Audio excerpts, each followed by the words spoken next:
Well, it looks like the chaos at the southern border has finally broken bumbling Biden. It's being widely reported that he is now officially resuming the building of the wall at our southern border. But unfortunately for Sleepy Joe, we're going to find out it's all too little, too late for him. Hey, gang, it's me, Dr. Steve, coming to you from beautiful Dallas, Texas, not too far from the very site of the invasion that's overwhelmed our southern border, particularly at Eagle Pass, deliberately, of course.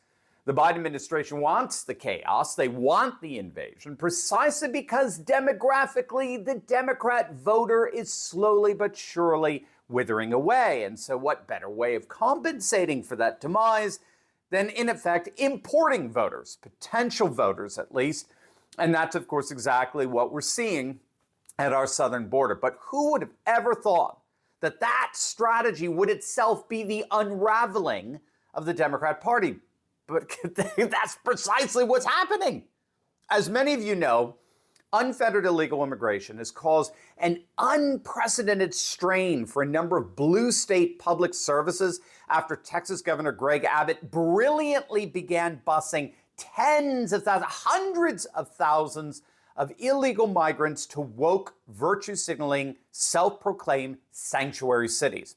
Well, obviously, those policies have backfired. And more Democrat politicians have told Biden he needs to do something or their cities and states are going to politically implode.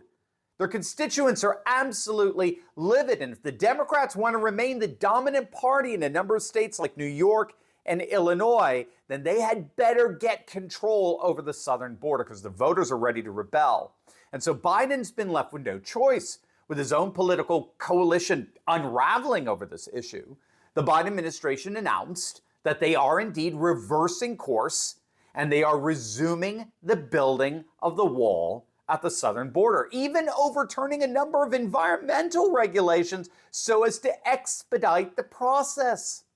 President Trump is, of course, gloating over the decision. He took a victory lap by demanding Biden apologize to him. You'll recall, of course, that Biden repeatedly referred to Trump's wall as racist and xenophobic, and he promised his supporters that not a single inch of the wall will be built under his now admittedly disastrous tenure. And speaking of a disaster for Democrats, you need to click on that link below and get yourself our brand new Trump for Speaker gear to show your support for the populist revolt that's amassing across the nation. These shirts are going to send an unmistakable message for all to see that we, the people, are taking back control of our country, because that's ultimately what this ousting of Kevin McCarthy is all about. Trump for Speaker shirts, gang. They're only a limited supply, so don't wait. Grab one for yourself, grab one for the fellow patriots in your life, because they're not going to last long.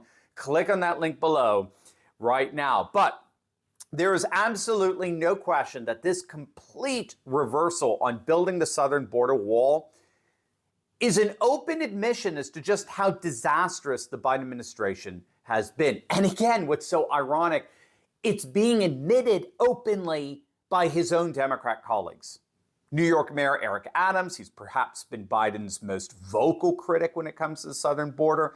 Adams has been publicly ripping Biden, saying that he's abdicated his law enforcement responsibilities and he's failed to provide the necessary leadership to overcome this migration crisis at the southern border. And it's a crisis that, according to Adams, is about to destroy New York, which, again, don't forget, is one of the single most democratic cities on the planet.